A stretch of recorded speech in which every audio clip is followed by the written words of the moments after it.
Hi, Ralph Davella. Today's video is on breathing.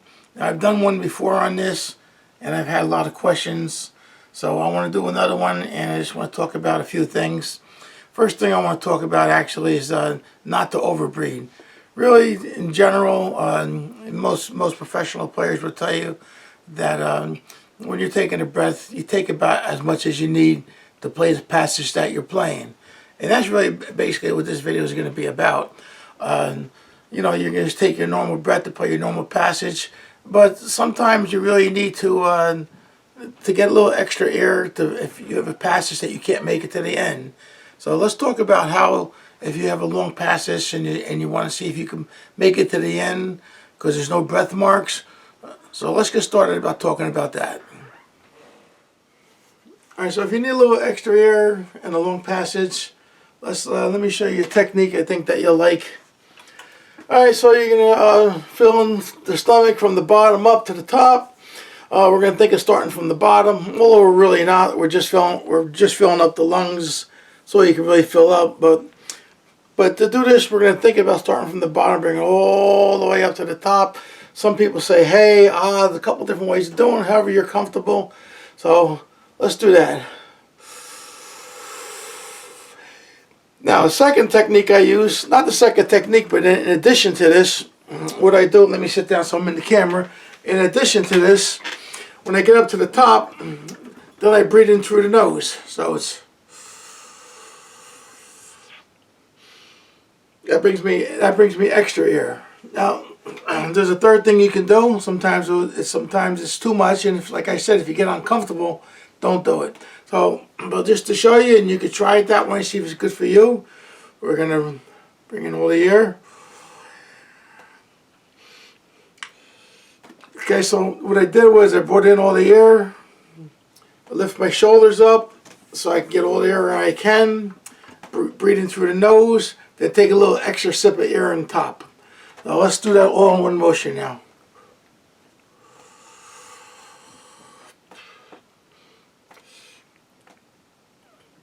Okay, so I think that's simple enough. So it's a three-part thing or a four-part thing, however you want to look at it. Really, we're going to do it all in one motion after we get used to it. I guess when you practice it, you can break it down for the first few times as filling in the bottom, filling all the ways up.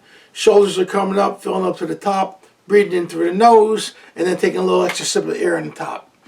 So let's do a demo on this and see how you like it. You can check your ear by playing whatever you're working on, or you can do the Clark Book Study number 1. It's a good way to check it. I'm going to do the Clark Book Study number 2. All right, so let's play it and see how we do with it now.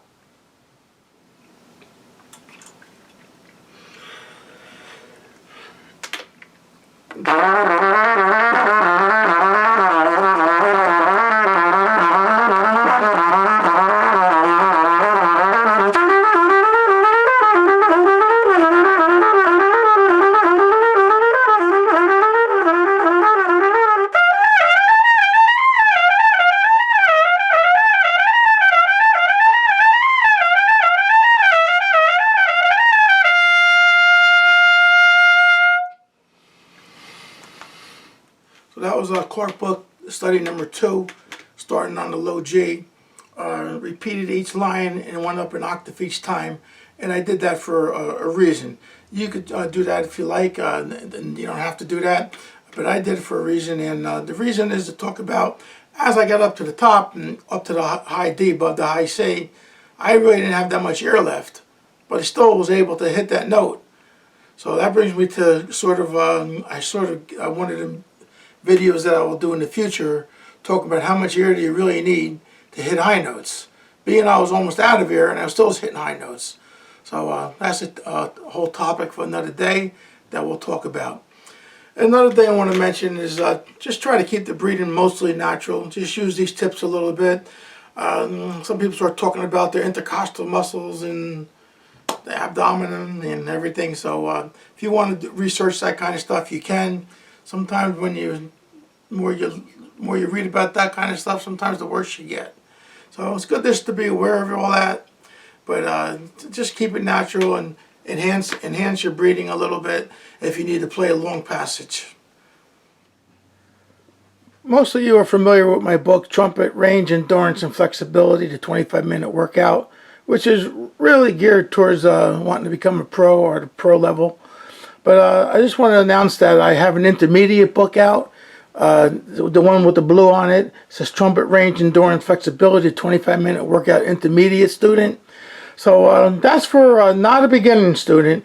I mean, if you've been playing for, if you're a younger player and you've been playing for about a year and you're a little familiar with the notes and familiar about how to play a little bit, then this book is for you. This book will take you to become, well on the way to becoming a good 7th, 8th grade high school player.